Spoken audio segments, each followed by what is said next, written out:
আল্লাহর কসম দুনিয়ার মানুষ, তোমাদের নবী এমন নবী, এত সুন্দর করে আল্লাহ বানাইছেন, এত সুন্দর করে আল্লাহ নবীরে বানাইছেন। আল্লাহর কসম আমি পূর্ণিমার চাঁদের দিকে তাকায় দেখি রে, তোমাদের নবীর মতো চাঁদটা হইতে পারে নাই, বরং পূর্ণিমার চাঁদের থেকে 1000 গুণ বেশি সুন্দর তোমার আমার নবী। সাহাবীরা বলেন শুধু তাই না, আমরা একদিন যুদ্ধের ময়দান থেকে ফিরতেছিলাম, যুদ্ধের ময়দান থেকে ফেরার সময় একটা কূপের পাশে গিয়ে আমরা আশ্রয় নিলাম, ওইখানে বসে কিছুক্ষণ বিশ্রাম নিতেছিলাম।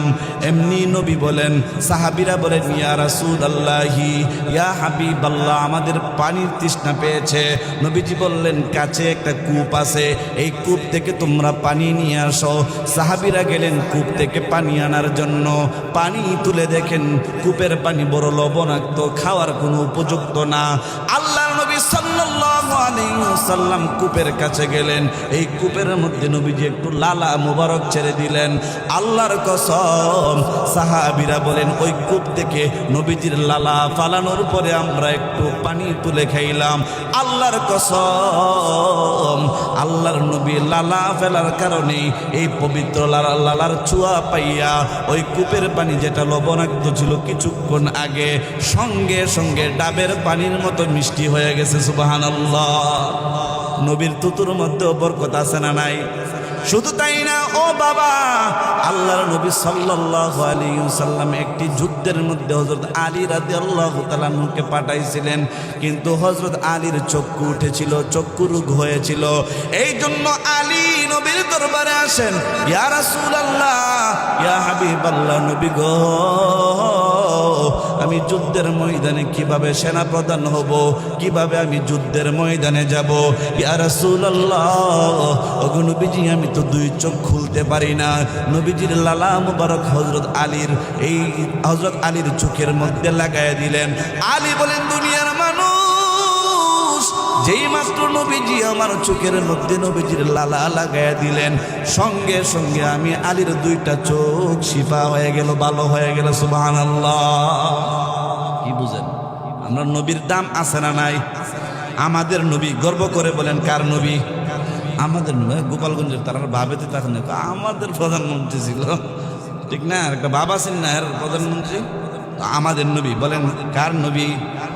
আমাদের নবী এমন দামি নবী, যেই নবীর লালার মধ্যে মুজিজা আছে, যেই নবীর লালাও আল্লাহর কাছে দামি।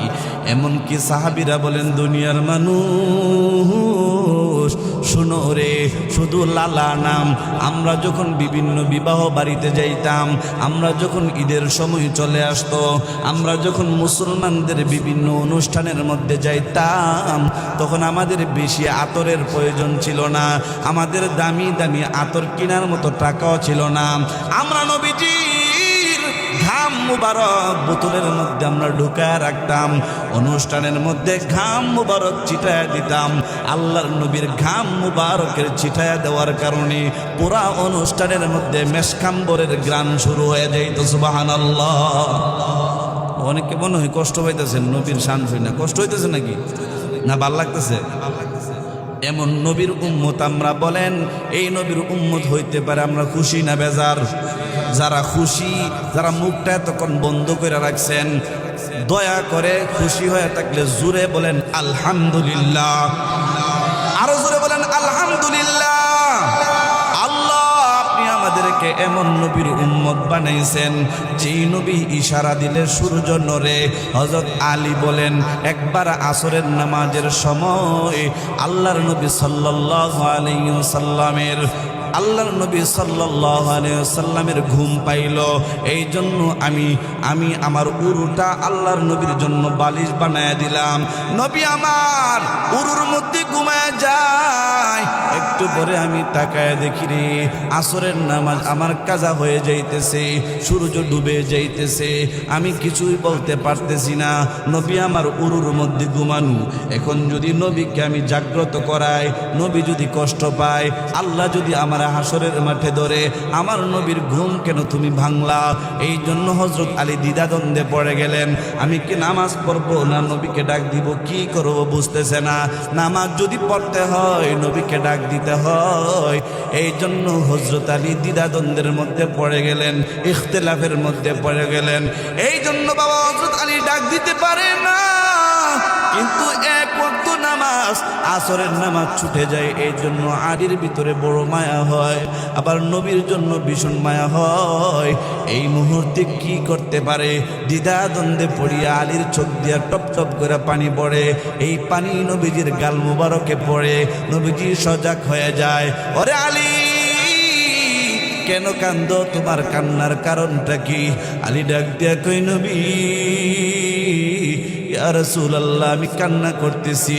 নবী গো, আসরের নামাজ কাজা হয়ে যায়, এই যে সূর্য ডুবে যাচ্ছে, এই মুহূর্তে তো আর আমার আসরের নামাজটা পড়া হইল না। আপনি তো আমার উড়ুতে বালিশ বানায় ঘুমায় আছেন। নবীজি বলেন, আলী টেনশন করবি না, সজাগ হও, ওযু বানাও, এই মুহূর্তে আসরের নামাজ পড়বা। আলী বলেন, আমার নবী সূর্যের দিকে তাকায় বলছে, সূর্য, আমার আলী আসরের নামাজ পড়ে নাই, তাড়াতাড়ি উপরের দিকে উঠে যাও, এখন আর তুমি ডুইব না, আল্লাহর হুকুমে তুমি উপরে উঠে যাও, আমার আলী আসরের নামাজ পড়বে, এরপরে তুমি ডুববা। সুবহানাল্লাহ। কি মনে করছেন? হাদিস থেকে বলতেছি, নবীর ইশারায় সূর্যটা উপরে উঠে গেল। শুধু তাই না, চন্দ্রের মধ্যে ফাটা আছে, আছে না নাই? যদিও না দেখেন, কিন্তু আল্লাহ বলছেন চন্দ্রের মধ্যে ফাটা আছে। ইকতারাবাতিস সাআতু ওয়ানশাক্কাল কমার। আল্লাহ বলেন চন্দ্র ফেটে গেল। এই আয়াতের শানে নুজুল উলামায়ে কেরাম বলেন, আল্লাহর নবী একদিন আবু জাহেল, উতবা, সাইবা তাদেরকে দ্বীনের দাওয়াত দিতেছিল। আবু জাহেল ডাক দিয়া কই, মুহাম্মদ, তুমি যে সত্য নবী আমি বিশ্বাস করব যদি তুমি আমার কিছু দেখাইতে পারো। নবীজি বলেন, কি দেখতে চাও? আবু জাহেল কও, মুহাম্মদ পিছন থেকে হাতটাই না কই, বলো তো আমার হাতের ভিতরে কি? নবীজি কই, তোমার হাতে কি? আমি কইতাম, কয় হ্যাঁ বলো আমার হাতে কি, যদি বলতে পারো তাহলে আমি কালিমা পড়বো। নবীজি কয়, আবু জাহেল, তোমার হাতে যা আছে তা আমি বলবো না, যা আছে তা নিজেই জবাব দিবে। কি আছে? সুবহানাল্লাহ। আমি কইতাম না, যা আছে হেডে বলবো, আর এটা তো আরো ভালো। নবীজি বললেন, ও আবু জাহেল, হাতের মুষ্টির ভিতরে কি আছো বলো, বলে দাও। এই মুহূর্তে আল্লাহর হুকুমে তোমাদের জবান চালু করে দাও। হাতের মুষ্টি থেকে জবান আসতেছে, নাশহাদু আল্লাহ ইলাহা ইল্লাল্লাহ ওয়া নাশহাদু আন্নাকা মুহাম্মাদান রাসূলুল্লাহ। সুবহানাল্লাহ বলেন, আমরা সাক্ষী দিতেছি ওগো নবী, আমরা আর কেউ না, আমরা হইলাম পাথরের কণা। আবু জাহেল পাথরের কণা নিয়ে নবীর জিগায়, বলো আমার হাতের মুঠে কি আছে? পাথরের কণা থেকে জবাব আসতেছে, নবী গো, আমরা সাক্ষী দিলাম আপনি আল্লাহর নবী, আমরা সাক্ষী দিলাম আল্লাহ ছাড়া কোনো মাবুদ নাই। পাথরের কণা থেকে আওয়াজ আসে, নবী আমরা আর কেউ না, আমরা পাথরের কণা। সুবহানাল্লাহ বলেন। এই পাথরের কণাও নবীরে চিনে, ঠিক কিনা বলেন? পাথরের কণা নবীর ভক্ত, এমনকি গাছও নবীর ভক্ত। এই জন্য বাবা আবু জাহেল কয়, মুহাম্মদ বুঝছি তুমি বড় জাদুকর, মুহাম্মদ আরেকটা জিনিস দেখাইতে পারলে আমি ঈমান আনবো। নবীজি কয়, কি জিনিস দেখতে চাও? বলে, ওই যে গাছটা আছে, এই গাছটাকে তুমি কথা বলাইতে পারলে, এই গাছটাকে তুমি কথা বলাইতে পারলে, পাথর যেমন কথা বলছে গাছটাও যদি কথা বলে, তাহলে আমি তোমার উপর ঈমান আনবো। নবীজি বললেন, ঠিক আছে। কই, ঠিক আছে। এবার নবীজি খেজুর গাছটাকে উদ্দেশ্য করে ডাক দিলেন, তাআল তাআল ইয়া আইয়ুহাশ শাজারা, হে গাছ এদিকে আসো। আল্লাহর নবী সাল্লাল্লাহু আলাইহি ওয়াসাল্লামের হুকুমটা শোনার সঙ্গে সঙ্গে গাছ তার শিকড় থেকে আলাদা হইয়া, মাটি থেকে আলাদা হইয়া থরথর করে কাঁপতেছে। গাছটা হেঁটে হেঁটে আল্লাহর নবীর দিকে আসতেছে। আবু জাহেল ডাক দিয়া কই, মুহাম্মদ তোমার মতো জাদুকর আমি জীবনে দেখি নাই। নাউজুবিল্লাহ। سبحانك لا علم لنا إلا ما علمتنا إنك أنت العليم الحكيم رب زدني علما رب اشرح لي صدري ويسر لي أمري واحلل عقدة من لساني يفقه قولي وبك نستعين يا مستعان اللهم صل على محمد النبي الأمي وعلى آله وسلم تسليما نستغفر الله لا حول ولا قوة إلا بالله العلي العظيم ওরেও বালি খারার বাইরায় আমার ঘরে থেকে না বসে ওলিও বালি খারার বাইরায় আমার ঘরে থেকে না বসে দিলের খোরাক যাও নিয়ে যাও মাহফিলেতে এসে মা বোনেরা আর চায় না মোবাইলের ছবি মা বোনেরা আর চায় না মোবাইলের ছবি রোজ হাসরে শাফাত তোমায় করবেন না মোর নবী ঠিক কিনা বলেন ও মা গো রোজ হাসরে শাফাত তোমায় করবেন না মোর নবী জলদি করে প্রস্তুতি নাও বয়ান শোনার লাগি ও বাবা জলদি করে প্রস্তুতি নাও বয়ান শোনার লাগি দিলের কানে শুনলে বয়ান পাল্টাবে জিন্দেগি বাবা দিলের কানে শুনলে বয়ান পাল্টাবে জিন্দেগি মা বাবা আত্মীয় স্বজন আছে যার কবরে ওরে মা বাবা আত্মীয় স্বজন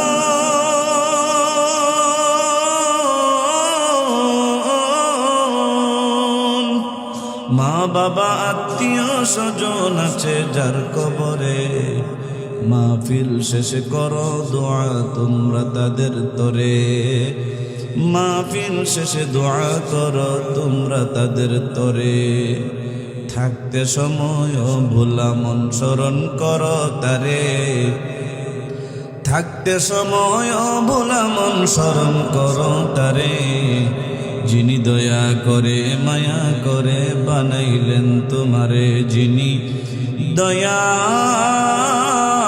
করে মায়া করে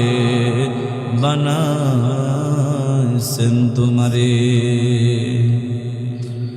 আলহামদুলিল্লাহ মহান করুণাময় কৃপানিদান প্রজ্ঞাময় পরাক্রমশালী আজিজ করিম রব্বুল আলামিন আল্লাহ জাল্লা জালালুহু ও তাআলা শানুহু এর দরবারে অসংখ্য গণিত শুকরিয়া জ্ঞাপন করছি যে রব্বুল আলামিন আমাদেরকে সারা বাংলাদেশের ঐতিহ্যবাহী সুনামধন্য জেলা কুমিল্লা জেলার সুনামধন্য থানা বড়িচং থানার প্রাচীনতম জনপদ বালিখাড়া দক্ষিণ পাড়া আল আবসা জামি মসজিদের উদ্যোগে আয়োজিত 21তম বার্ষিক ওয়াজ ও দোয়ার মাহফিলে আমাদেরকে আসার বসার তৌফিক দান করেছেন সেই রবের দরবারে সকলে শুকরিয়া জ্ঞাপন করছি সবাই বলে আলহামদুলিল্লাহ আমাদের পক্ষ থেকে লাখো কোটি দুরূদ ওয়ার সালাম আমাদের প্রিয় নবী কলিজার নবী সাইয়্যিদুল মুরসালিন ইমামুল মুত্তাকিন রাহমাতুল লিল আলামিন উম্মতের কান্ডারি রহমতের ভান্ডারি হযরত মুহাম্মদ সাল্লাল্লাহু আলাইহি ওয়াসাল্লামের রওজা তারে আল্লাহ তাআলা পৌঁছায় দেখ সবাই বলে আমিন সম্মানিত উপস্থিতি আজকের এই মাহফিল অনুষ্ঠানে আপনারা আসতে পেরে খুশি না বেজার মুখ দিয়া বলতেছেন খুশি তবে বসার সিস্টেমে বোঝা যাইতেছে বেশি খুশি না যাই হোক যদি খুশি হয়ে থাকেন শেষ পর্যন্ত আপনারা থাকবেন না ভাগবেন থাকবেন না ভাগবেন কে কে ভাগবেন দুটো হাত তোলেন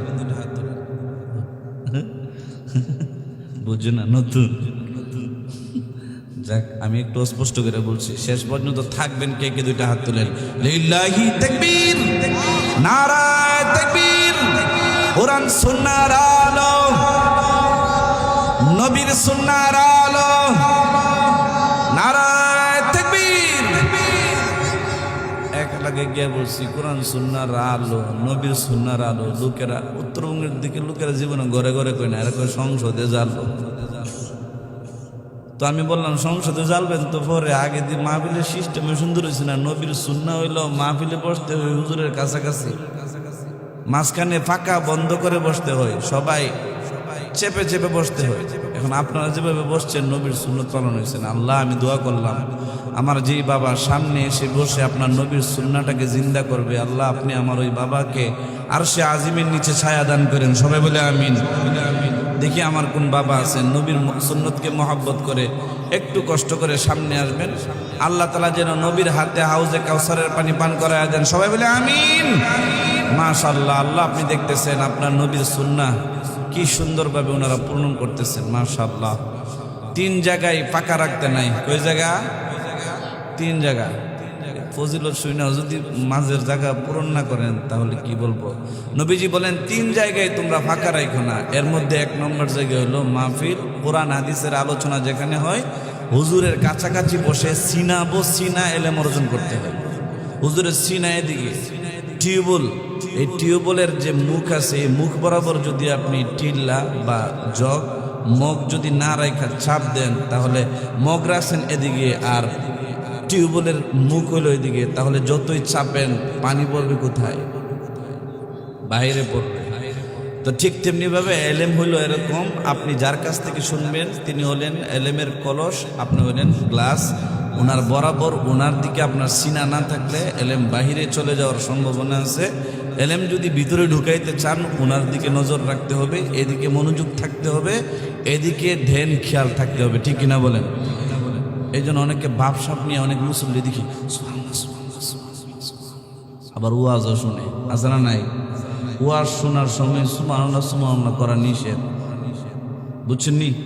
ওয়াজ শুনতেছেন চুপ, সুবহানাল্লাহ বলতে হবে না। আপনি যে ওয়াজ শুনতেছেন আপনার আমল নামায় অটোমেটিক সুবহানাল্লাহ বলার থেকে বেশি সওয়াব আল্লাহ দিচ্ছেন। আলহামদুলিল্লাহ বলেন। আলহামদুলিল্লাহ বলেন। এই জন্য দ্বীনি মজলিসে এবার বুঝেন, যদি সুবহানাল্লাহ বলার উচিত না হয় তাহলে দুনিয়াবি কথা বলা, নিজের কাজে ব্যস্ত হওয়া, বুট খাওয়া, বাদাম খাওয়া কতটুকু যুক্তিসঙ্গত? এই জন্য মাশাআল্লাহ সুন্দর হয়ে বসছেন। আরেকটু যাদের সামনে ফাঁকা আছে যদি বসেন, নবীজি বলছেন 3 জায়গায় ফাঁকা রাখো না। 1 নম্বর জায়গা দ্বীনি মজলিস, ফাঁকা রাখলে মাঝখানে শয়তান এসে ঢুকে মুসল্লিদের মাঝে বিশৃঙ্খলা করার চেষ্টা করে এবং তাদের মনোযোগ অন্যদিকে ডাইভার্ট করে। এই জন্য মাঝখানে ফাঁকা রাখা, শয়তানকে সহযোগিতা করবেন না, শয়তানকে বসার সুযোগ দিবেন না, মাঝখানগুলো পূর্ণ করেন। 2 নম্বর জায়গা নামাজের কাতার। নামাজের কাতারে মুসল্লিরা একজন আরেকজনের কাঁধে কাঁধ মিলায় দাঁড়াতে হয়। এই হাদিস শোনার পরে এক বেচারা গ্রামের এক লোক সারাদিন খেতে খামারে কাজ করে, এই বেচারার পায়ের একটা আঙ্গুল, এই যে চিকন আঙ্গুলটা সাইডের, এই আঙ্গুলটা হালকা পচা ধরে রয়েছে। সারাদিন কাজ করে তো এই বেটা গেছে ঢাকা এক মসজিদে নামাজ পড়তে। নামাজের কাতারে দাঁড়াইছে এক যুবক ছেলে, ওনার কালিয়া আঙ্গুলের মধ্যে এমন জোরে ভাড়া দিছে বেড়ার আঙ্গুল মনে করেন যে আলাদা হয়ে গেছে। এই বেড়া নামাজের পর তুমি আমার পায়ের মধ্যে ভাড়া দিলা। ও কাতার সোজা করছে। কি করছে? কাতার সোজা করছে। আমাদের সমাজে আছে না নাই একজন মুসল্লির পায়ের মধ্যে ভাড়া দিয়ে কাতার সোজা করে? আছে না নাই? নবীজি বলেন কাঁধে কাঁধ মিলাইবা। সাহাবীদের কাতার সোজা করার কারণে ওনাদের কাঁধের এই পাঞ্জাবের এই জায়গা, মাঝে মধ্যে অনেকের পাঞ্জাবের এই জায়গা দেখা যায় তো এখানে নাই। কেন? ওই যে কাঁধে কাঁধ মিলাই কাতার সোজা করে। এখন আমরা সমাজে কাঁধে কাঁধ মিলাইবো নাকি পায়ে পা মিলাইবো, এগুলো নিয়ে গুতাগুতি আছে না নাই? এর সমাধান 1400 বছর আগে হয়ে গেছে। ইমাম আবু হানিফারে ভাল না লাগে না, কিন্তু 1400 বছর পরে আয়া বিভিন্ন আল্লাহর ভাল লাগে, এমন আছে না নাই লোক? ইমাম আজম আবু হানিফারে ভাল লাগে না। উনি সাহাবীদের ছাত্র, উনি তাবেঈ, অসংখ্য উনার শিক্ষক সবাই তাবেঈ এবং উনার কয়েকজন উস্তাদ ছিল সাহাবী। উনার সাহাবীদের ছাত্র এবং তাবেঈদের ছাত্রকে ভাল লাগে না, কিন্তু 1400 বছর পরে আইসা ফিতনার জামানায় আইসা যেখানে আসলে ইমাম সাহেব বিভিন্ন হুজুররা 2000 টাকার কারণে মাশাআল্লাহ ঘুরাই দিতে পারে, এই যুগে আইসা এই যুগের ইমাম রে ভাল লাগে, ইমাম আজম আবু হানিফারে ভাল লাগে না। ঠিক কিনা বলেন? আপনারা অনেকে কষ্ট হইতেছেন মনে হয়। যাই হোক, তো এক নম্বর জায়গা এই দ্বীনি মজলিস, এখানে ফাঁকা রাখবেন না। 2 নম্বর, নামাজের কাতারে একজন আরেকজনের সাথে লেগে লেগে দাঁড়াবেন, না হয় ফরজ নামাজের মাঝখানে শয়তান ঢুকে 2 মুসল্লির মনোযোগ অন্যদিকে নিয়ে যাওয়ার সম্ভাবনা আছে। 3 নম্বর, স্বামী স্ত্রী দুইজনে হালকা পাতলা ঝগড়া হয়েছে, লবণ নিয়া, মশারি নিয়া, কয়েল নিয়া, দুনিয়া বিষয় নিয়ে ঝগড়া হয়েছে, কথা কয় না কয়ে 3 দিন পর্যন্ত দুইজনের মুড অফ। খাটে ঘুমাইছে, একজন উত্তর দিকে মুখ করে, আরেকজন দক্ষিণ দিকে মুখ করে। কিরে, মাঝখানে শয়তান ঢুইকা স্বামীরে ধোঁকা দেয়, এই বাঙ্গা গাড়ি নিয়ে আর কতই চলবি, আগামীকালে একটা ব্যবস্থা কর, নতুন একটা বিয়া কর, এই বউ ভালো না। ঠিক কিনা বলেন? আর বউরে কই বাদাইমার সংসার কত করবা, 20 বছর তো করছো, আগামীকালে বাপের বাড়িতে যাও, গিয়ে একটা দরবার লাগাও। ঠিক কিনা বলেন? এই জন্য আমার গাড়িতে একবার এক রিক্সাওয়ালার গাড়িতে আমি উঠছি, রিক্সাওয়ালা ড্রাইভারকে, হুজুর জামাই বউ দুইজনে ঝগড়া কইরা কতদিন কথা বন্ধ রাখা ঠিক? তখন আমি বললাম, বর্তমান জামানা যে ফেতনার জামানা, স্বামী স্ত্রী দুইজন ঝগড়া কইরা 24 ঘন্টার বেশি গুসা দিয়া থাকা ঠিক না। কত ঘন্টা? এই এলাকার মা বোন যারা আছে, জামাইয়ের সাথে ঝগড়া হয়েছে, বাপ লইয়া 3 দিন 4 দিন কথা কর না, এটা করবেন না। দুনিয়াবি কোনো কারণে ঝগড়া হয়েছে, মা বোনরও মাঝে মধ্যে স্বামীর গুসা ভাঙানো দরকার। ঠিক কিনা বলেন? বাপ লইয়া বয়া তাহে যে আমার জামাই সবসময় মাপ চাইবো, সরি বলবো, আমার দরকার নাই। এরকম মহিলা আছে না নাই? স্বামীর গুসা ভাঙানোর মধ্যে সওয়াব আছে না নাই? আবার স্বামীও মাঝে মধ্যে স্ত্রীর গুসা ভাঙাইব, হ্যাঁ এটা আমার আল্লাহ যে কত পছন্দ করে। স্ত্রী গুসা করছে, ছোটোখাটো বিষয় নিয়ে স্বামী স্ত্রীর গুসা ভাঙাইব। রিক্সাওয়ালা বেড়া আমার হুজুর জামাই বউ দুইজন ঝগড়া করে কতদিন মুড অফ করে থাকতে পারবো? আমি 24 ঘন্টার বেশি মুড অফ থাকা ঠিক না। হুজুর আমার এক কাকা আছে, 20 বছর যাবৎ বউয়ের সাথে কথা কইব। কত বছর? আমি কই 20 বছর জামাই বউ দুজনে কথা কয় না, এর আর কি ছেলে মেয়ে দরকার নেই? হুজুর আল্লাহর আমার ছেলে মেয়ে আছে, আমার স্বাস্থ্য ভাই হলো 6 জন। কয়জন?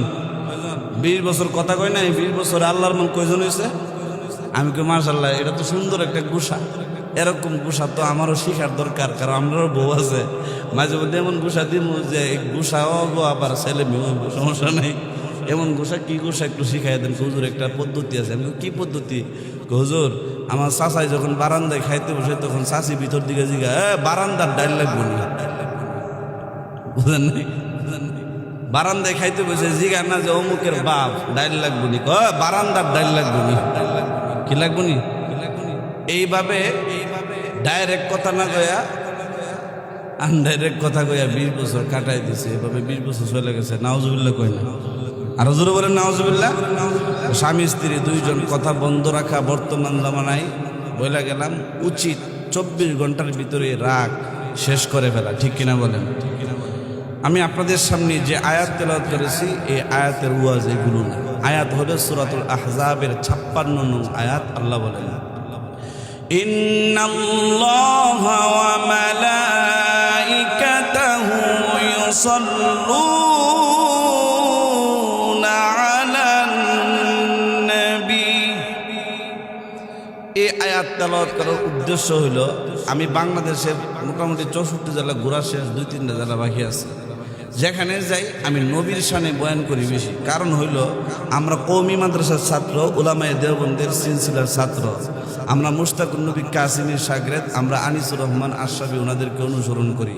আমরা আহমদ শফি রহমতুল্লাহ ওনাদেরকে অনুসরণ করি। আমরা মামুন হক সাহেব হুজুরের শিষ্য।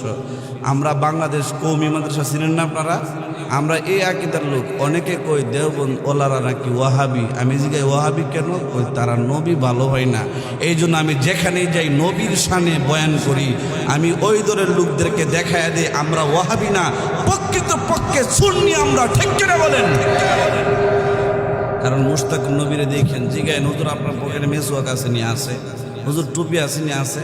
দাড়ি ঠিক আছে নি? আছে। দাড়ি ঠিক নাই, মুছ ঠিক নাই, কোনো কিছুই ঠিক নাই। দরবার খুলে বসে 8 রশি। কি রশি? আল্লাহ কইছে 1 রশির দর, হে বেটা খুলছে 8 রশি। কই রশি? তো আমি একজন নিজে গেলাম, কই ধরছেন? 8 রশি ধরছি। আমাকে আল্লাহ দিয়ে কইলো, ওয়াতাসিমু বিহাবলিল্লাহি জামিআ। আল্লাহর একটা রশির মধ্যে সবাই মিলে ধরবার লাগে, তুমি যে 8 রশি গিয়ে ধরলা। ধরছি, যা করে আল্লাহ। নাউজুবিল্লাহ কোন? অনেকে এখন কষ্ট পাইছে। 8 রশি পীর সাহেব কি দাঁড়িয়ে আছে নাকি? দাঁড়িয়ে আছে? দাড়ি ছাড়া পীর সাহেব হইল কেমনে আমার বলেন?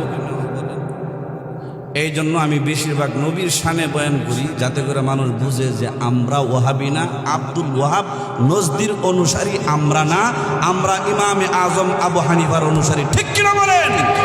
আমরা ইমাম বুখারীর প্রকৃত অনুসারী। ঠিক কিনা বলেন?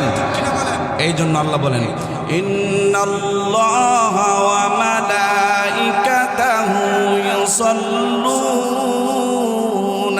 আলান নবী। ইন্নাল্লাহ, ইন্না নিশ্চয় আল্লাহ, নিশ্চয় আল্লাহ তাআলা, ওয়া মালাইকাতাহু এবং আল্লাহর ফেরেশতারা, ইউসাল্লুনা আলান নবী, আল্লাহ এবং আল্লাহর ফেরেশতারা একটা আমল করে। আচ্ছা, আমরা হজ করি, আল্লাহ কি হজ করেন? বুঝেন এটা? আল্লাহ কি হজ করতে আসেন নাকি? আমরা যেভাবে রোজা রাখি, আল্লাহ কিভাবে রোজা রাখেন? আমরা ঘুমাই, আল্লাহ কি ঘুমান? আমরা নামাজ পড়ি, কিন্তু আল্লাহর কি নামাজের কোন হুকুম আছে? কিন্তু আল্লাহ বলেন, ইন্নাল্লাহ ওয়া মালাইকাতুহু, আল্লাহ এবং তার ফেরেশতারা একটা আমল করেন, এই আমলটা তোমরাও কইরো। আল্লাহ বলেন কি আমল? ইউসাল্লুন,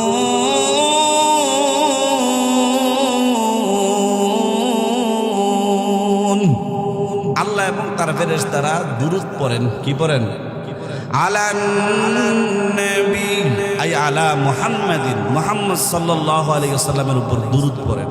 এখন ব্যাখ্যা করতে হবে, আল্লাহ দুরূদ পড়ে মানে আমরা যেভাবে আল্লাহুম্মা সাল্লি আলা মুহাম্মদ, আল্লাহুম্মা মানে আল্লাহ।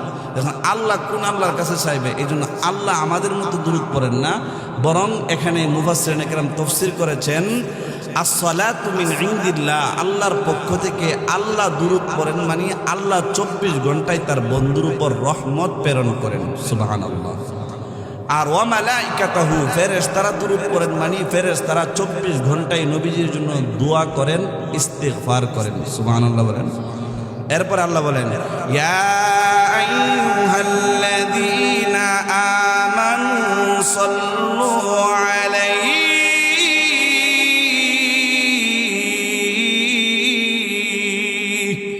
সুতরাং হে দুনিয়ার মানুষেরা, সল্লু আমরের সিগা, আদেশ সূচক শব্দ। আল্লাহ বলেন সল্লু, তোমরা দুরূদ পড়ো, আলাইহি আই আলা নবী, আমার নবীর উপর তোমরা দুরূদ পড়ো, ওয়াসাল্লিমু তাসলিমা, এবং আমার নবীর উপর তোমরাও সালাম পেশ করো। সুবহানাল্লাহ বলেন। নবীর উপর দুরূদ পড়া এটা কার আদেশ? আল্লাহ যখন কোনো কিছু আদেশ করেন, সাধারণত এই আদেশটা ফরজ বুঝায়।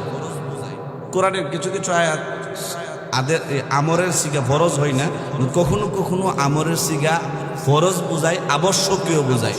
তো আল্লাহ বলেন সল্লু আলাইহি, আমার নবীর উপর দুরূদ পড়ো। আল্লাহ যেটা অর্ডার করেন এটা সাধারণত ফরজ হয়। এই জন্য ফুকাহায়ে কেরাম এই আয়াত থেকে মাসআলা বের করেছেন, একজন মুমিন জীবনে একবার হইল নবীর উপর দুরূদ পড়া ফরজ। সুবহানাল্লাহ বলেন। উলামায়ে কেরাম বলেন, কোন মুমিন যদি জীবনে একবারও দুরূদ না পড়ে মারা যায়, নবীর উপর একবারও দুরূদ পড়ল না, আমার আল্লাহ হাসরের মাঠে তারে জিজ্ঞাসিত করবেন, ও বান্দা, কেন তুই আমার নবীর উপর দুরূদ পড়লি না? কেন আমার বন্ধুর উপর দুরূদ পড়লি না? আমার আল্লাহ এই জন্য আদেশ করেছেন, এই সল্লু শব্দ ব্যবহার করার কারণে, আদেশ সূচক শব্দ ব্যবহার করার কারণে আল্লাহ হাসরের মাঠে প্রত্যেক মুমিন, যেই মুমিন জীবনে নবীর উপর দুরূদ পড়ে নাই, ওই মুমিনকে আল্লাহ দাঁড়া করাইবেন, ওরে মুমিন, তুই আমার নবীর উপর একবারও জীবনও দুরূদ পড়লি না, কেন পড়লি না? আমার কাছে বল, কেন পড়লি না? আল্লাহর কাঠগড়াই হিসাব দিয়া তারপরে সামনে যেতে হবে। ঠিক কিনা বলেন?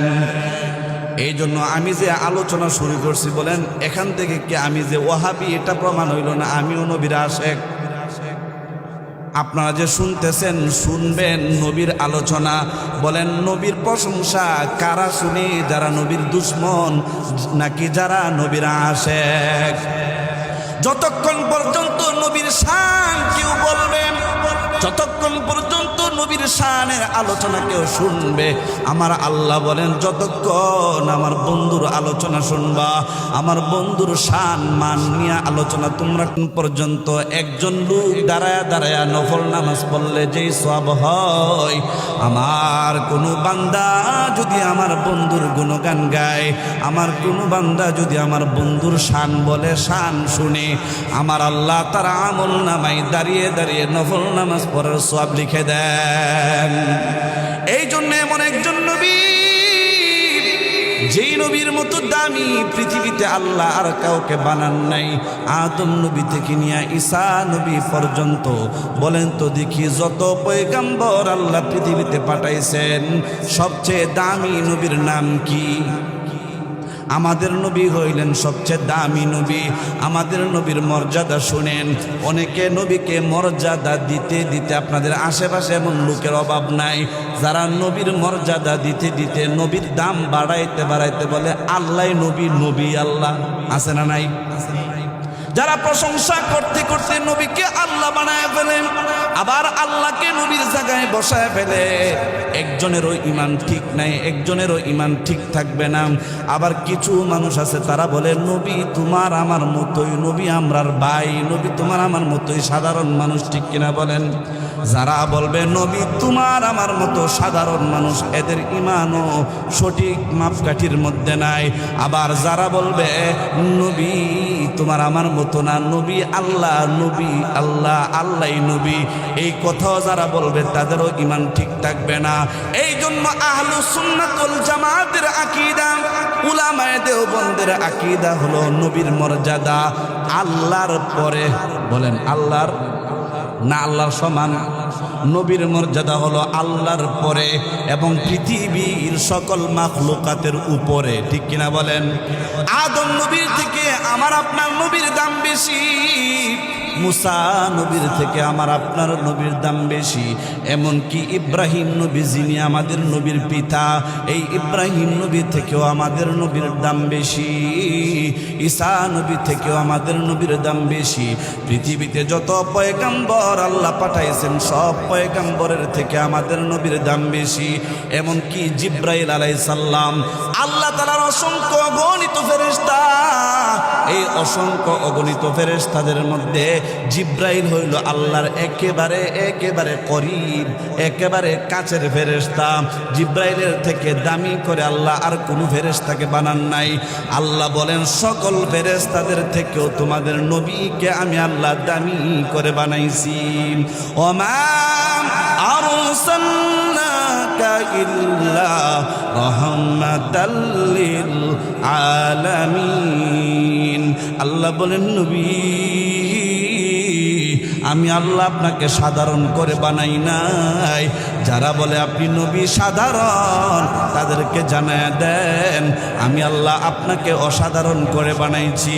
ওগো নবী, যদিও আপনি মানুষ, মানুষের ঘরে জন্ম নিয়েছেন, আবার মানুষ জন্ম দিয়েছেন, তবে আপনি আল্লাহও না, আবার আপনি সাধারণও না। আমি আল্লাহ আপনাকে অসাধারণ করে বানাইছি।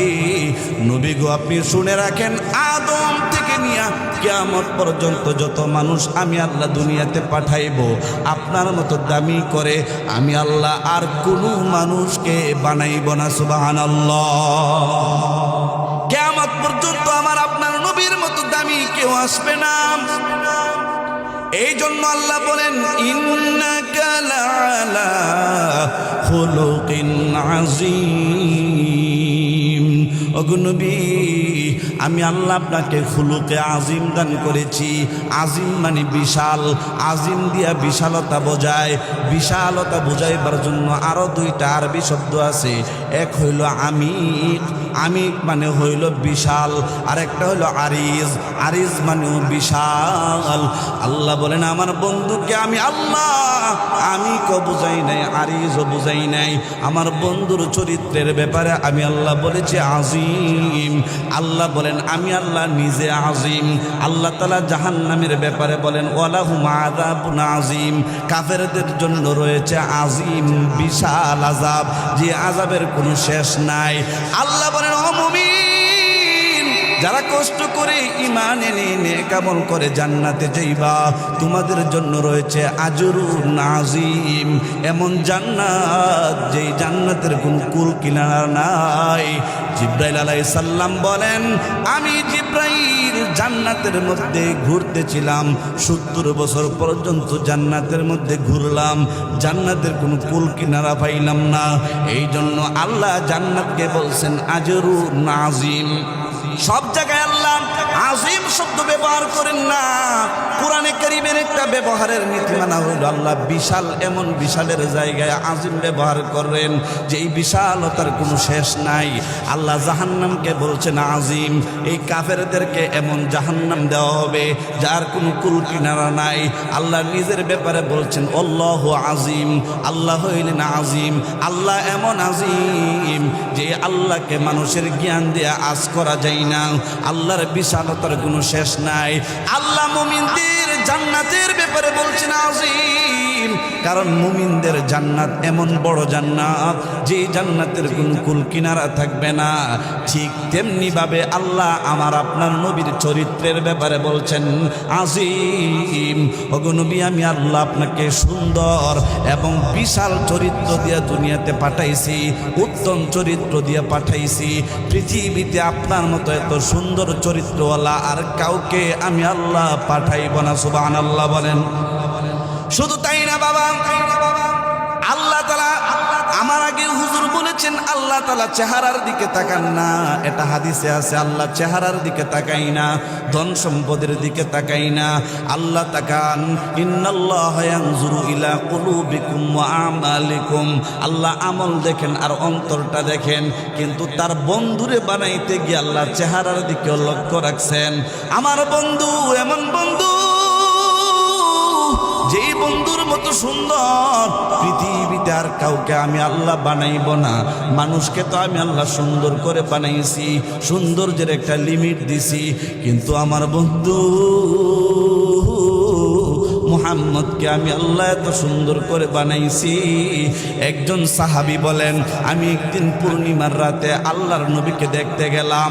পূর্ণিমার রাতে নবীকে আমি দেখতে যাই, আল্লাহর নবীর শরীরে ছিল একটা চাদর। আল্লাহর নবী পূর্ণিমার রাতে মসজিদের বাহিরে ছিলেন। আমি নবীজির দিকে তাকাইলাম, তাকায় দেখি আল্লাহর নবীর চেহারা এত সুন্দর, এত সুন্দর।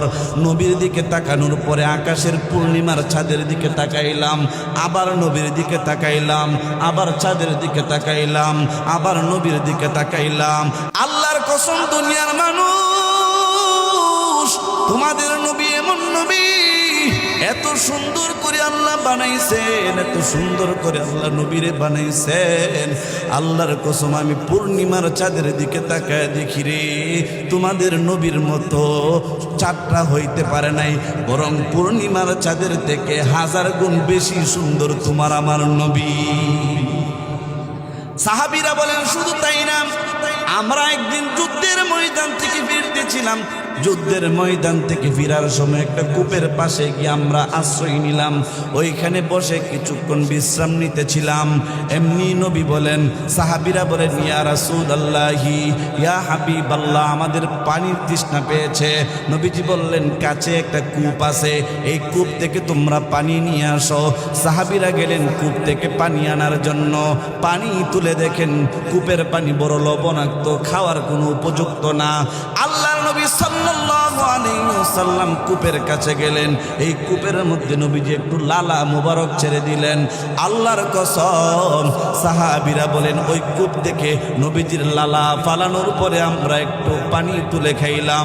আল্লাহর কসম, আল্লাহর নবী লালা ফেলার কারণে এই পবিত্র লালার ছোঁয়া পাইয়া ওই কূপের পানি যেটা লবণাক্ত ছিল কিছুক্ষণ আগে সঙ্গে সঙ্গে ডাবের পানির মতো মিষ্টি হয়ে গেছে। সুবহানাল্লাহ। নবীর তুতুর মধ্যে বরকত আছে না নাই?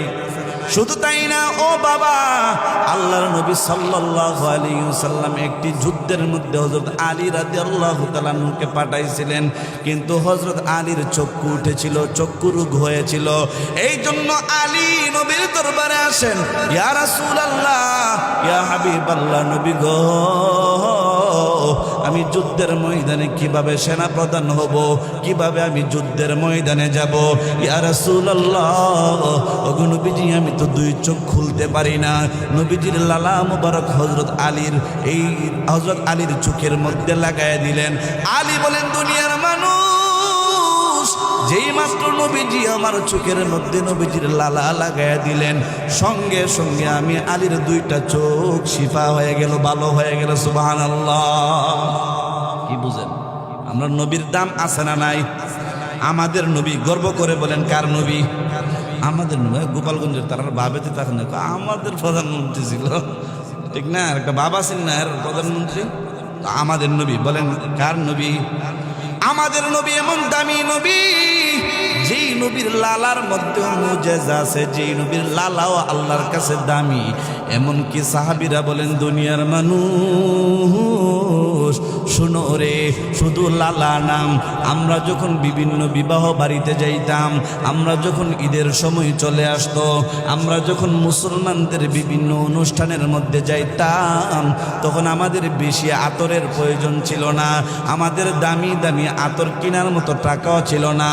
আমরা নবীজির ঘাম মুবারক বোতলের মধ্যে আমরা ঢুকায় রাখতাম, অনুষ্ঠানের মধ্যে ঘাম মুবারক ছিটায় দিতাম।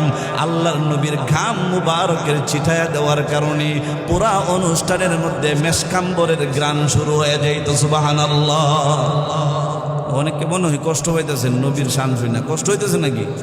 না ভাল লাগতেছে? এমন নবীর উম্মত আমরা, বলেন এই নবীর উম্মত হইতে পারে আমরা খুশি না বেজার? যারা খুশি, যারা মুখটা তখন বন্ধ করে রাখছেন, দয়া করে খুশি হয়ে থাকলে জোরে বলেন আলহামদুলিল্লাহ। আরো জোরে বলেন আলহামদুলিল্লাহ। আল্লাহ, আপনি আমাদেরকে এমন নবীর উম্মত বানাইছেন, যেই নবী ইশারা দিলে সূর্য নড়ে।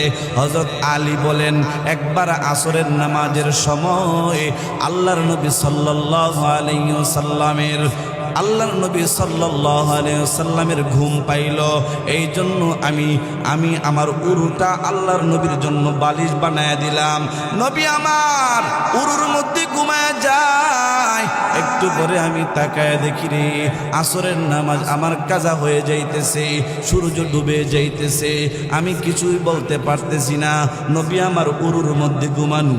এখন যদি নবীকে আমি জাগ্রত করাই, নবী যদি কষ্ট পায়, আল্লাহ যদি আমার হাসরের মাঠে ধরে, আমার নবীর ঘুম কেন তুমি ভাঙলা?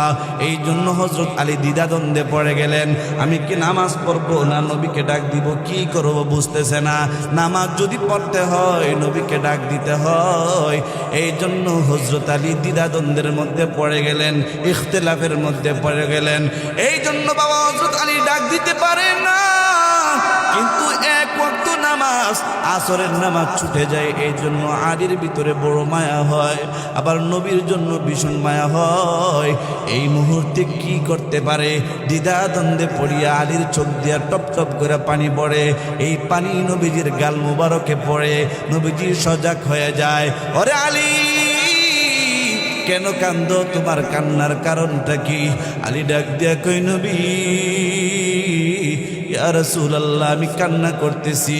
নবী গো, আসরের নামাজ কাজা হয়ে যায়, এই যে সূর্য ডুবে যাচ্ছে, এই মুহূর্তে তো আর আমার আসরের নামাজটা পড়া হইল না। আপনি তো আমার উরুতে বালিশ বানায় ঘুমায় আছেন। নবীজি বলেন, আলী টেনশন করবি না, সজাগ হও, ওযু বানাও, এই মুহূর্তে আসরের নামাজ পড়বা।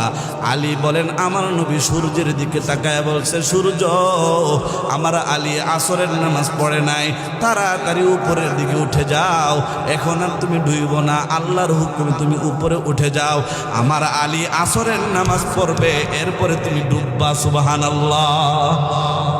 কি মনে করছেন? হাদিস থেকে বলতেছি, নবীর ইশারায় সূর্যটা উপরে উঠে গেল। শুধু তাই না, চন্দ্রের মধ্যে ফাটা আছে, আছে না নাই? যদিও না দেখেন, কিন্তু আল্লাহ বলছেন চন্দ্রের মধ্যে ফাটা আছে। ইকতারাবাতিস সাআতু ওয়ানশাক্কাল কমার। আল্লাহ বলেন চন্দ্র ফেটে গেল।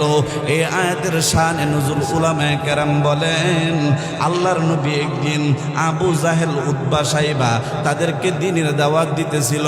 আবু জাহেল ডাক দিয়ে কই, মুহাম্মদ তুমি যে সত্য নবী আমি বিশ্বাস করব যদি তুমি আমার কিছু দেখাইতে পারো।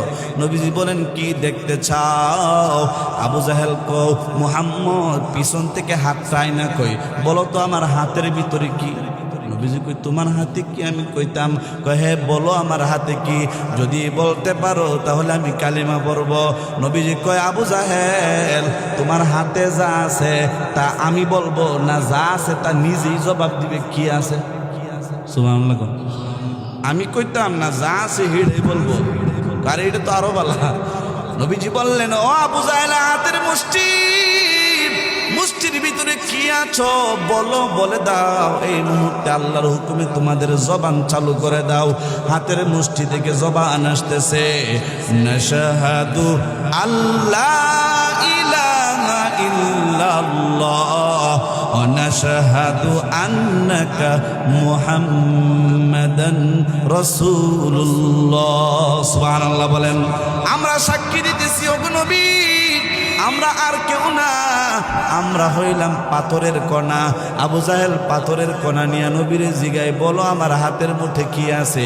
পাথরের কণা থেকে জবাব আসতেছে নবী গো আমরা সাক্ষী দিলাম আপনি আল্লাহর নবী, আমরা সাক্ষী দিলাম আল্লাহ ছাড়া কোনো মাবুদ নাই। পাথরের কণা থেকে আওয়াজ আসে নবী আমরা আর কেউ না, আমরা পাথরের কণা। সুবহানাল্লাহ বলেন। এই পাথরের কণাও নবীরে চিনে, ঠিক কিনা বলেন? পাথরের কণা নবীর ভক্ত, এমনকি গাছও নবীর ভক্ত। এই জন্য বাবা আবু জাহেল কয় মুহাম্মদ বুঝছি তুমি বড় জাদুকর, মুহাম্মদ আরেকটা জিনিস দেখাইতে পারলে আমি ঈমান আনবো। নবীজি কয় কি জিনিস দেখতে চাও? বলে ওই যে গাছটা আছে এই গাছটাকে তুমি কথা বলাইতে পারলে, এই গাছটাকে তুমি কথা বলাইতে পারলে, পাথর যেমন কথা বলছে গাছটাও যদি কথা বলে তাহলে আমি তোমার উপর ঈমান আনবো। নবীজি বললেন ঠিক আছে কই ঠিক আছে। এবার নবীজি খেজুর গাছটাকে উদ্দেশ্য করে ডাক দিলেন তাআল তাআল ইয়া আইয়ুহাশ শাজারা, হে গাছ এদিকে আসো। আল্লাহর নবী সাল্লাল্লাহু আলাইহি ওয়াসাল্লামের হুকুমটা শোনার সঙ্গে সঙ্গে গাছ তার শিকড় থেকে আলাদা হইয়া মাটি থেকে আলাদা হইয়া থরথর করে কাঁপতেছে। গাছটা হেঁটে হেঁটে আল্লাহর নবীর দিকে আসতেছে। আবু জাহেল ডাক দেয়া কই মুহাম্মদ তোমার মতো জাদুকর আমি জীবনে দেখি নাই। নাউজুবিল্লাহ বল, আর জোরে কোন নাউজুবিল্লাহ। এর কপালে যে হেদায়াত নাই, ওই বদরের যুদ্ধে যে মরবো এটা আল্লাহ লিখে রাখছে। খতামাল্লাহু আলা কুলুবিহিম ওয়া আলা সামঈহিম ওয়া আলা আবসারিহিম গিশাওয়া। আল্লাহ বলেন চোখ তাকিতে অন্ধ, কান তাকিতে বধির। এই জন্য নবীর মুজিজা দেখার পরে তার কাছে জাদু মনে হয়। নবীজি গাছকে কথা বলাইলেন, এরপরও ঈমান আনলো না। আবু জাহেল ডাক দেয়া কই মুহাম্মদ বুঝতে পেরেছি দুনিয়ার জমিনে তোমার জাদুর বড় প্রভাব, তবে আসমানে তোমার জাদুর কোনো প্রভাব আমি আশা করি ফেলতে পারবা না। যদি আসমানেও তোমার জাদু পৌঁছতে পারে আমি বুঝবো তুমি নবী। নবীজি বলেন ঠিক আছে কি করতাম বলো। ডাক দেয়া বলেন চারটাকে দুই টুকরা কইরা দেখাও। আল্লাহর নবীর সঙ্গে সঙ্গে শাহাদাত আঙ্গুল উঠায়া ইশারা দিলেন, সঙ্গে সঙ্গে আসমানের চারটা দুই ভাগ হইয়া দুই দিকে চলে গেল। সুবহানাল্লাহ বলেন। এই দৃশ্যটা আবু জাহেল দেখছে, এমনকি ওই জামানার অনেক মানুষ সাক্ষী দিয়েছে। আমরা গত রাতে দেখতে পাইলাম চারটা যেন দুই টুকরা হয়ে গেছে। আবু জাহেল অনেক মানুষের সাক্ষী শোনার পরেও ঈমান আনতে পারল না, কারণ তার কপালে ঈমান নাই। ঠিক কিনা বলেন? ও বাবা এমন নবীর উম্মত বলেন তো এত কিছু শোনার পরও কি বুঝলেন নবীর দাম আল্লাহর কাছে আছে না নাই? এখন আমরা যদি দুরূদ পড়ি সাল্লাল্লাহু আলাইহি ওয়াসাল্লাম, আল্লাহ আপনি আপনার বন্ধুর উপর শান্তি প্রেরণ করেন, এটা হলো দুরূদের অর্থ। বলেন তো আমরা যদি রাত দিন 24 ঘন্টা নবীর উপর দুরূদ পড়ি, আল্লাহ নবীরে সুখে রাখবেন, অন্যথায় নবীরে কি আল্লাহ দুঃখে রাখছেন নাকি? তাহলে দুরূদ এই দোয়া করলে নবীর লাভ কি? দোয়া করলে নবীর লাভ না আমাদের লাভ? এখন দুরূদ কি আমরা পাঠাবো না নবী আয়া নিব? চেয়ার একটা খালি রাখছে, এরপর নবী আইব আয়া দুরূদ নিব। নবীর ঠেকা পড়ছে তোমার দুরূদ নিত।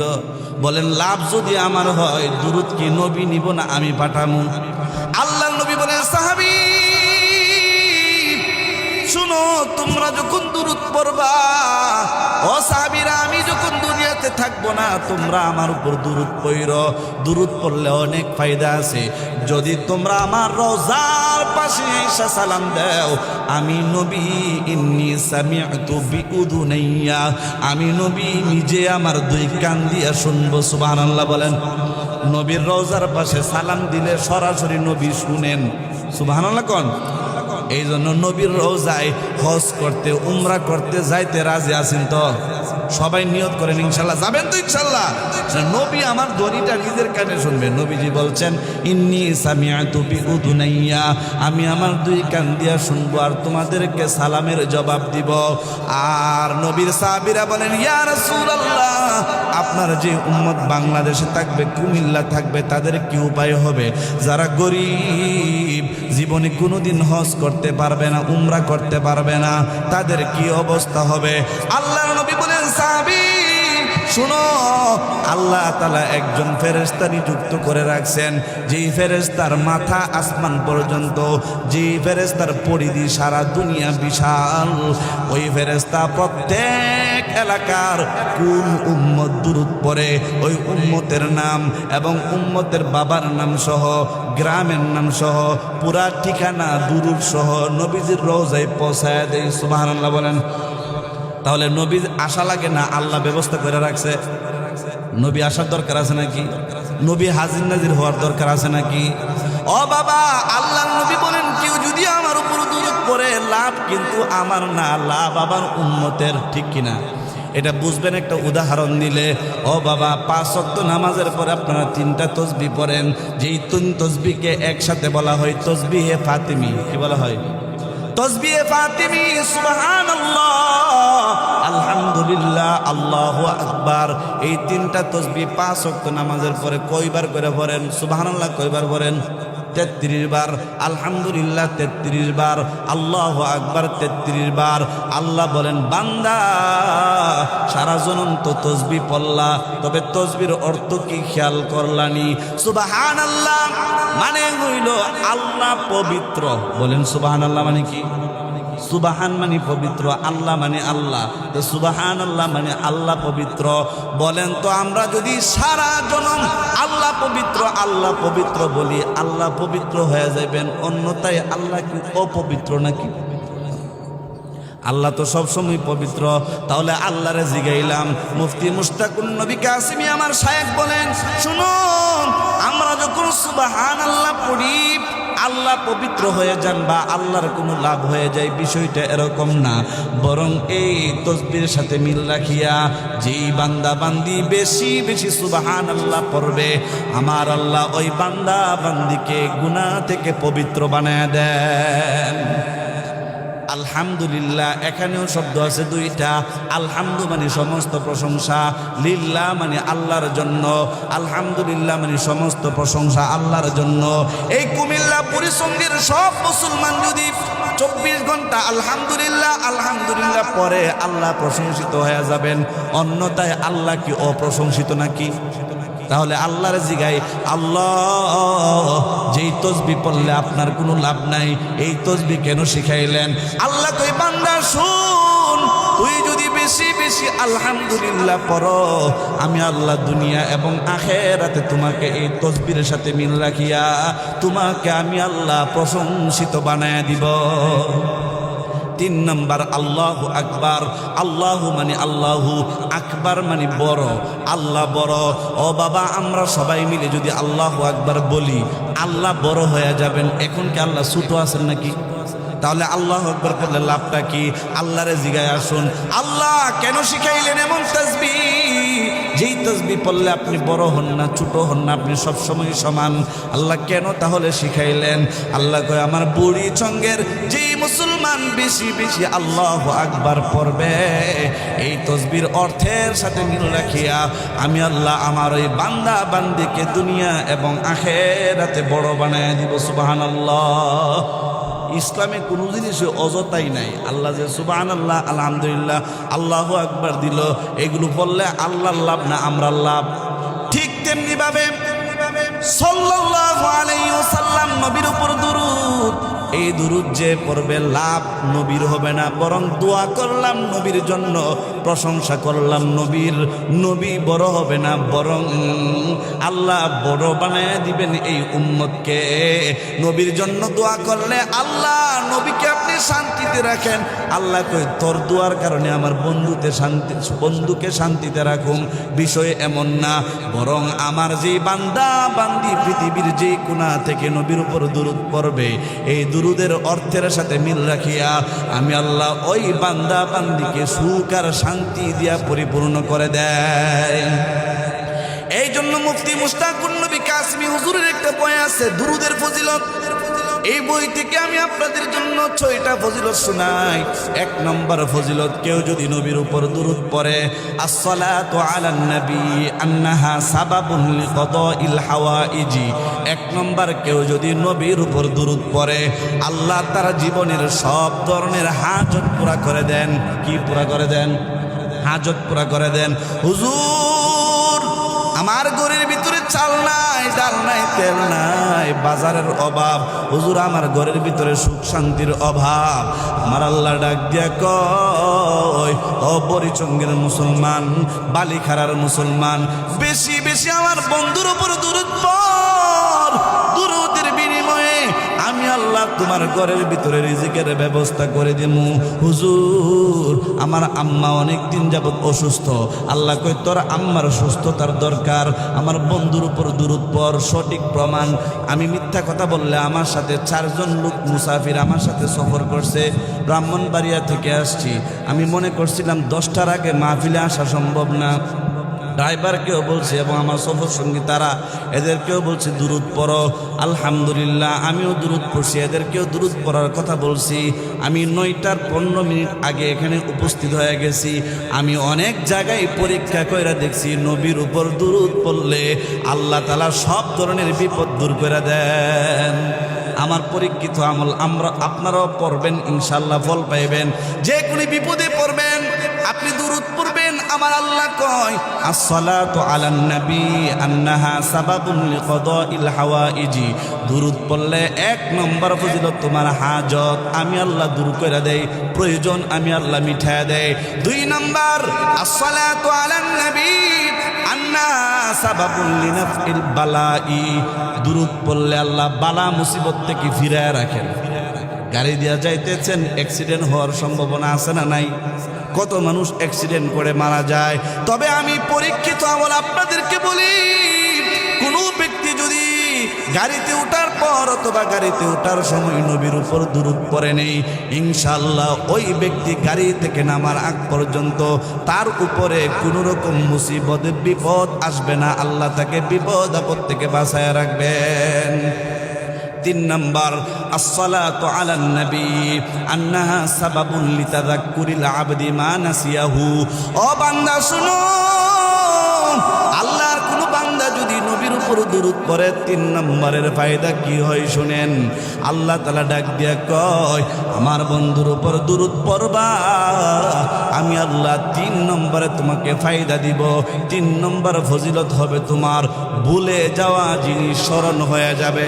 অনেক বাবা চাবি হারায় ফেলেন, চাবি পাইতেছেন না। আল্লাহ কই দুরূদ পড়, দুরূদ পড়লে চাবির সন্ধান পাইবা। মোবাইল হারায় ফেলছেন, আল্লাহ কই দুরূদ পড়ো, দুরূদ পড়লে মোবাইল পাওয়া যাইবা। সন্তান হারায় গেছে, আল্লাহ কই দুরূদ পড়ো, তোমার সন্তানকে খুঁজে পাইবা। যে কোনো জিনিস হারায় ফেলছেন, ভুলে যাওয়া জিনিস স্মরণ হয়ে যায়। ও পরীক্ষার্থী ভাই, মাদ্রাসার ভাই, স্কুলে আমার পড়েন আমার ভাই বোনেরা শুনেন, আমি আমার ছাত্রবেলা থেকে আমি পরীক্ষা দেওয়ার সময় আলহামদুলিল্লাহ এটা আমার একটা গুণ ছিল। এই জন্য প্রায় জামাতের মধ্যে আমি 1 নম্বর হইতাম। আমার থেকে ভালো ছাত্র ক্লাসে অনেকেই ছিল। এখনো আমার ছাত্র ভাইয়েরা বলে, তুমি কিভাবে 1 নম্বর হইতা? আমি বলি, ভাই আমি আমার লেখাও বেশি সুন্দর না, আমার ব্রেনও বেশি ভালো না, বেশি পড়তামও না। তবে আমি যখন পরীক্ষা দিতাম, পরীক্ষার খাতাটা প্রশ্নপত্রটা পাওয়ার পরে আমি সাথে সাথে দেখতাম না আমি উল্টায় রাখতাম। আমার পরীক্ষার থেকে আমার নবীর উপর দুরূদ, এই পরীক্ষাটা বড় বেশি উত্তম, বড় দামি। এই জন্য আমি 10 বার নবীর উপর দুরূদ পড়তাম। দুরূদ পড়ার পরে প্রশ্নপত্রটা দেখতাম, দেখার পরে আলহামদুলিল্লাহ দেখতাম বেশিরভাগ প্রশ্নই আমার অনুকূলে, বেশিরভাগ প্রশ্নই আমি পারি আনসার, বেশিরভাগ প্রশ্নই আমার জন্য সহজ হয়ে যায়। আমি যখন লিখি হুজুররা আমার হাতের লেখা বেশি সুন্দর না, সর্বোচ্চ হাতের লেখার জন্য 5 নাম্বার কেটে দিবে, তবে আমি পরিপূর্ণ বিষয়টা বোঝায়া ফুটায়া তুলতে পারতাম। এই জন্য হুজুররা আমার উস্তাদগণ আমাকে নাম্বার দিতে বাধ্য হইতেন।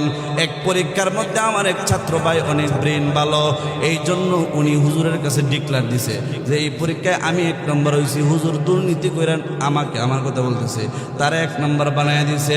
হুজুর বলে খাতা আনো, খাতা আনছে। আনার পরে হুজুর দেখে তার লেখার সুন্দরের অভাব নাই, আমার লেখা মোটেও সুন্দর না। হুজুর জিগাইলেন, আরবিতে প্রশ্ন করত। হুজুর বললেন, আমি প্রশ্ন করছি কি, তুমি উত্তর দিলা কি? আমি প্রশ্ন করছি কি, তুই উত্তর দিলি কি? হাতের লেখা যতই সুন্দর হোক, প্রশ্ন যদি একটা চাইছে আরেকটা দেন, কোনো লাভ হবে? হুজুর বলেন, আমি তারে যে প্রশ্ন করছি সে আমার প্রশ্নের উত্তর বুঝছে লেখছে, এই জন্য সে নাম্বার বেশি পাইছে। আমি মনে মনে চিন্তা করি না আমার বুঝশক্তি বেশি না, হাতের লেখাও সুন্দর না, ব্রেইনও বেশি না, তবে আমি মনে মনে টের পাইছি, অনুভব করছি আমার নবীর উপর দুরূদ, এই দুরূদ যারা পড়বে তারা পরীক্ষার মধ্যে নাম্বার ভালো পাইবে। সুবহানাল্লাহ বলেন। এই জন্য 3 নম্বর নবীর উপর দুরূদ পড়লে ব্রেইন ভালো হয়, মেধা শক্তি ভালো হয়, ভুলে যাওয়া জিনিস স্মরণ হয়। 4 নম্বর আসসালাতু আলান নবী আন্না সাবাবুল লিগুফরানিদ যুনুব। আমরা সারা জীবন শুনছি আস্তাগফিরুল্লাহ পড়লে গুনাহ মাফ হয়। ও বাবা, আস্তাগফিরুল্লাহ এটাও গুনাহ মাফের একটা মেডিসিন। তবে আজকে শুনে যান, কেউ যদি নবীর উপর দুরূদ পড়ে, কি বলে? আসসালাতু আলান নবী আন্না সাবাবুল লিগুফরানিদ যুনুব। নবীর উপর কেউ যদি মন দিয়া দিল দিয়া দুরূদ পড়ে, তারা আমলনামা থেকে আল্লাহ গুনাহ কেটে দেয়, তারা আমলনামার গুনাহ আল্লাহ মুছে দেয়। এমন ভাবে মুছে দেয়, নবীজি বলেন, যে ব্যক্তি আমার উপরে একবার দুরূদ পড়বে হুত্তাতা আনহু আশরু খতিআতিন, আল্লাহ তাআলা একবার দুরূদের কারণে তারা আমলনামা থেকে 10টা গুনাহ মুছে দেন। একবার দুরূদ পড়লে কয়টা গুনাহ মাফ? 10টা গুনাহ। তাহলে গুনাহ মাফের কত পাওয়ারফুল মেডিসিন দুরূদ। এবার বুঝেন, আমরা তো মনে করি দুরূদ মানে ফ্যাশন, দুরূদ মানে সপ্তাহে একদিন অনুষ্ঠান করলাম, দুরূদ মানে মিলাদ, দুরূদ মানে কিয়াম, দুরূদ মানে বছর একটা অনুষ্ঠান, ঠিক কিনা বলেন? এটা না, দুরূদ মানে দুরূদ নবীর মহব্বতে পড়লেন। প্রতিদিন 5 ওয়াক্ত নামাজের পরে সুবহানাল্লাহ আলহামদুলিল্লাহ তো পড়েন, এর সাথে মিলাইয়া নবীর উপর 20 বার দুরূদ পড়েন। এটা হলো নবীর ভালোবাসা, এরা হলো প্রকৃত আশিক রাসূল, ঠিক কিনা বলেন? মুখ দিয়া খালি আশিক রাসূল, দাড়ি নেই, নবীর সুন্নতের কোনো খবর নাই, নামাজের খবর নাই, 1 বছরে একবার গিয়া মিলাদুন নবী পালন করবার লাগে লাফালাফি শুরু করে, সুন্নতের কোনো খবর নাই, ওই দিনও জোহরের নামাজ পড়ে না। হ্যাঁ, নবীর আশিক রাসূল হতে পারে না, আশিক জিলাপি, ঠিক কিনা বলেন? অনেকে কষ্ট হইতেছে, আমি বুঝতেছি, এই জন্য বেশি লারা সারা দেয় না। ঠিক আছে, লারা দিয়ে না, আমার কথাটা বুঝার চেষ্টা করেন। আল্লাহর নবীর উপর দুরূদ মানে প্রতিদিন আল্লাহর নামে যেমন ভাবে তসবিহ পড়েন, নবীজির দুরূদ এভাবে তসবির মতো পড়তে হবে। তাহলে অটোমেটিক আপনার আমলনামা থেকে একবার দুরূদের কারণে 10টা গুনাহ কমপক্ষে আল্লাহ মুছে দেন। সুবহানাল্লাহ। এই হাদিসে আরো আছে, আল্লাহ তাআলা কাতাবাল্লাহু লাহু 10 হাসানাতিন, আল্লাহ তাআলা তার জন্য 10টা নেকি লিখে দেন। একবার দুরূদ পড়ছেন, 2 বার লাগতো না, একবার দুরূদের অ্যাকশন আরো চলবো। আল্লাহকে 10টা গুনাহ তো মাফ করছি, এখন গুনাহ মাফ করে ক্ষান্ত হয়ে যাবে এমন না। ফেরেশতারা কইবো, আরে গুনাহ এনে মাফ করছিস, তো গুনার জায়গায় সওয়াব দিয়া পরিপূর্ণ করে দে। 10টা গুনাহ যে আসিল এটা তো মুছে লাইছত না, নাই এখন আমার বান্দার খাতাটা তো এমন সাদা, এই সাদা জায়গাটা কি করবি, ভালো রাখবি কেন, এখানে এবার সওয়াব লিখতে থাক। সুবহানাল্লাহ বলেন। ওরুফিআত লাহু 10 দারাজাতিন, শুধু তাই না, আল্লাহ বলেন সওয়াব লিখেই ক্ষান্ত না, আল্লাহ কই ফেরেশতারা সাক্ষী থাকো, আশহিদু, তোমরা সাক্ষী থাকো, আমি আল্লাহ আমার বান্দার একবারের দুরূদের অ্যাকশন আরো চলবে। আমার বান্দাকে দুনিয়া এবং আখিরাতে 10টা মর্যাদা আমি আল্লাহ বাড়ায়া দেয়। শুধু তাই না, মান সাল্লা আলাইয়া ওয়াহিদাতান সাল্লাল্লাহু আলাইহি আশরান। আল্লাহ তো আরো চলবো, আমার নবীর উপর একবার দুরুদের পাওয়ার 4 বার কাজ করবে, একবার আমি আল্লাহ 10টা গুনাহ মুছে দিব, দ্বিতীয়বার আমি আল্লাহ 10টা নেকি লিখে দিব, তৃতীয়বার আমি আল্লাহ 10 বার মর্যাদা বাড়ায়া দিব, চতুর্থবার আমি আল্লাহ আমার ওই বান্দার উপর 10টা রহমত নাজিল করব। সুবহানাল্লাহ। 4 নম্বর। 5 নম্বর, আসসালাতু আলান নবী আন্না সাবাবুন লিতাবশিরিল আবদি বিল জান্নাতি ক্বাবলা মাউতিহি। আশিকে রাসূল শুনেন, নবীর উপর দুরূদ পড়লে কি লাভ হয়? মরার আগে জান্নাত আপনার দুয়ারে আইসা গড়াগড়ি করবে। সুবহানাল্লাহ।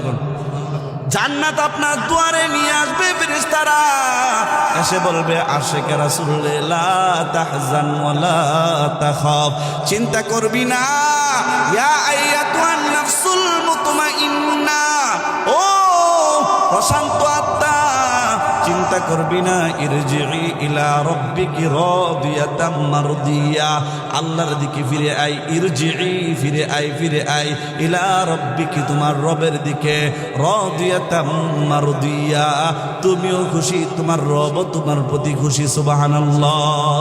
এইভাবে ফিরে আসো।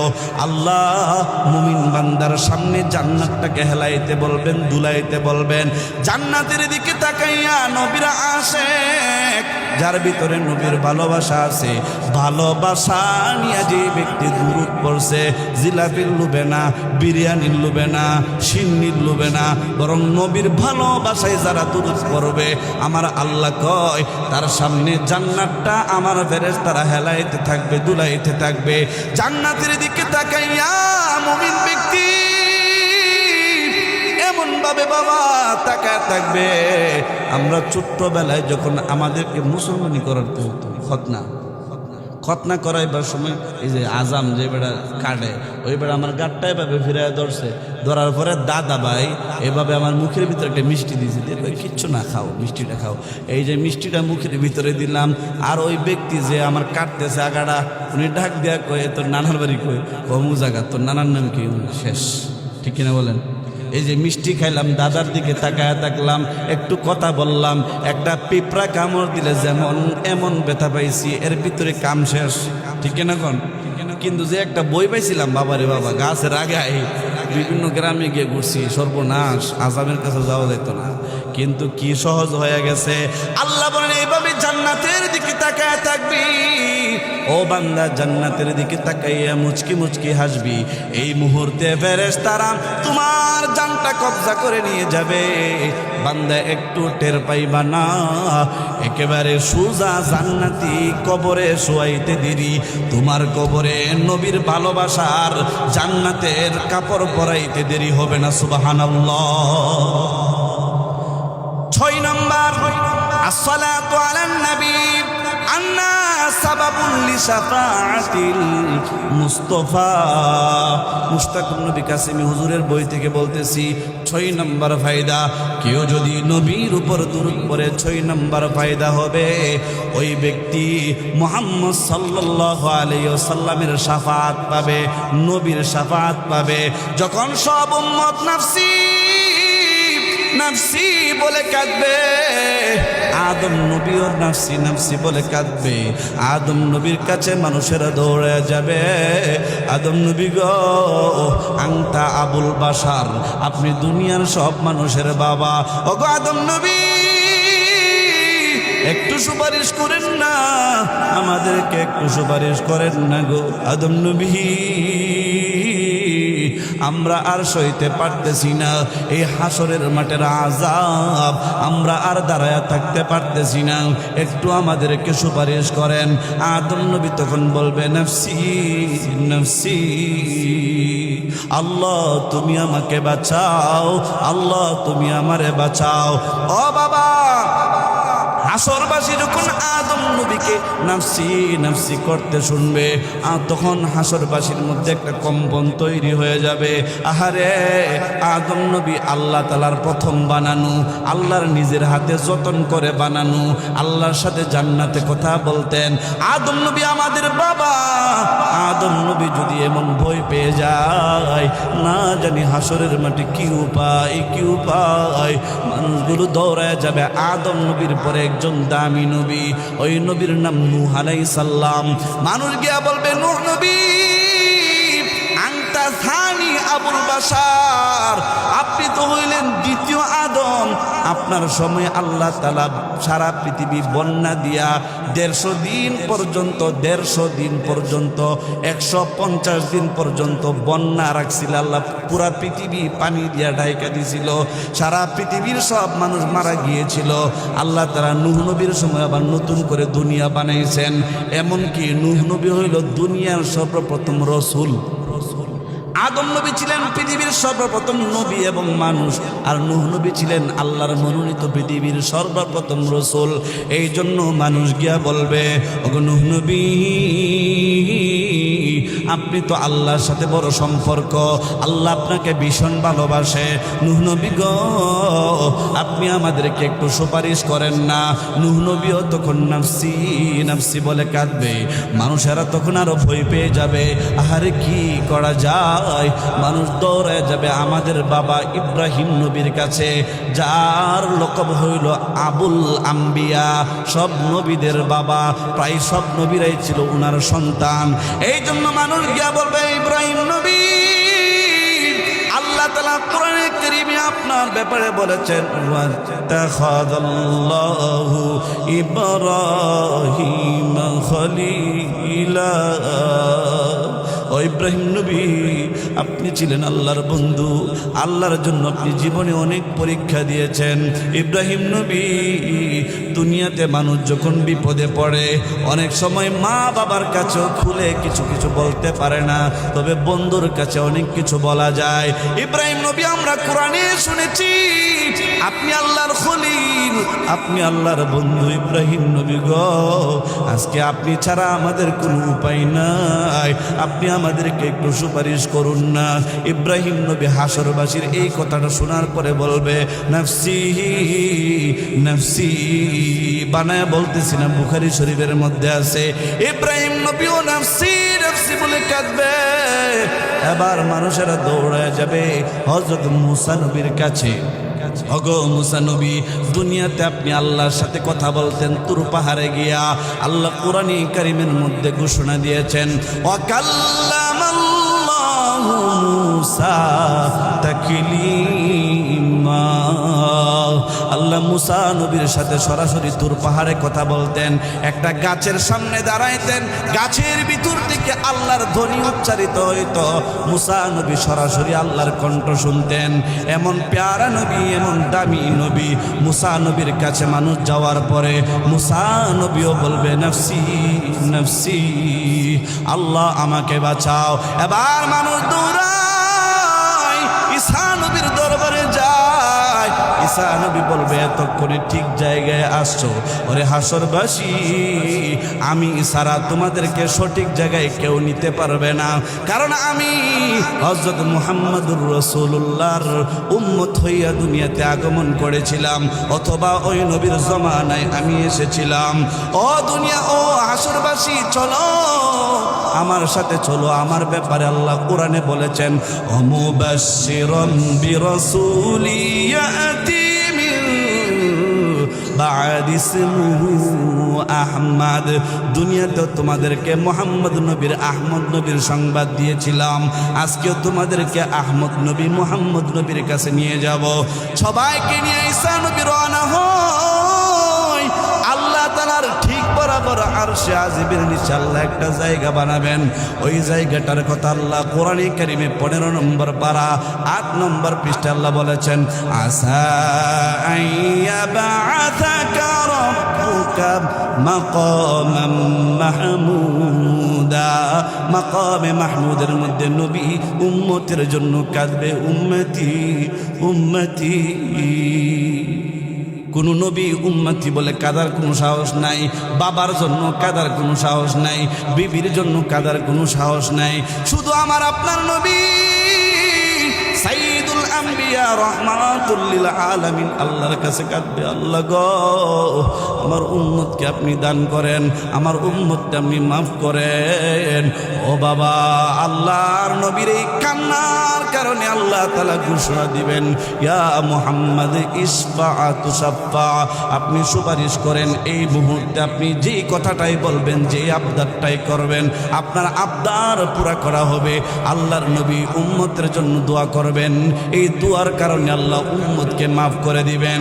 এমন কি যেই নবীর আশিক রাসূল নবীর উপর বেশি বেশি দুরূদ পড়তো, এই দুরূদের কারণে নবী আমার মিজানের পাল্লার কাছে চলে যাবেন, গিয়ে দেখবেন কিছু কিছু উম্মত যারা দুনিয়াতে দুরূদ পড়তো তারা জাহান্নামের দিকে রওনা হয়। নবী বলবেন, তাআল ইয়া আইয়ুহাল মালাইকা, হে ফেরেশতা এদিকে আসো, আমার উম্মতকে কেন জাহান্নামে নেও?